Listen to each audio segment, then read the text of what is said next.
These are a favourite of mine. They're super yummy. And for the batter, you'll need half a cup of flour, half a teaspoon of baking powder, half a cup of milk, 1 egg, 1 tin of corn kernels drained, and 1 or 2 chopped spring onions.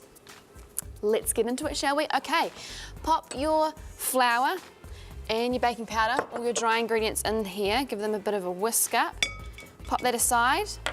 Now get your egg and we break it into our wee bowl first, and we need to break it up, mix it together so we can make sure that all the yolk is evenly distributed. There we are, and then add our milk and then mix that in.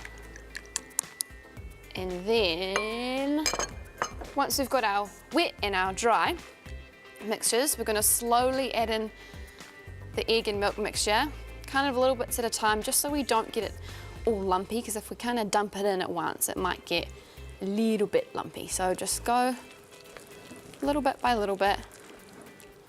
There we are. Mix it in, and then, super easy, now you add in your corn and your spring onions. Don't forget all the little bit of corn kernels and a little bit of salt and pepper. Yeah. Yes. How cool are these?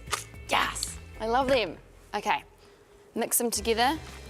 Probably better to use this doohickey rather than this doohickey. Move this around. Fold it in and get your pan nice and hot. I've got it on kind of like a high heat and I've been pre-warming it. Add a little bit of oil in there. Make it nice and non-stick.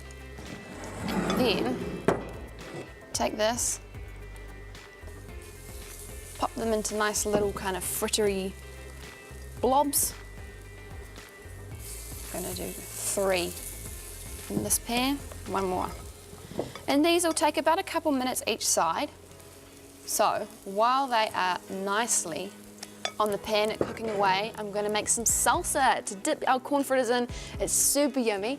You'll need half a cup of chopped tomato, you need 1/4 cup of chopped red onion, and half a cup of finely chopped coriander or parsley, and the juice of half a lemon. Bit of salt and pepper too, really easy. Chuck it all together, mix it up.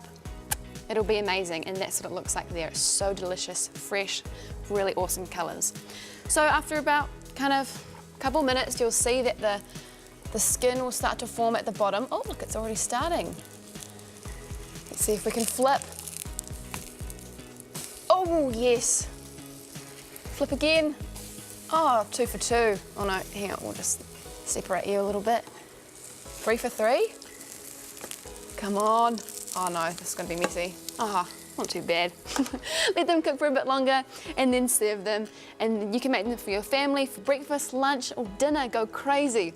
Remember, Food for Thought is in schools all over New Zealand, teaching Kiwi kids how to make sure the food that we eat gives us the best energy and vitamins for the whole whānau.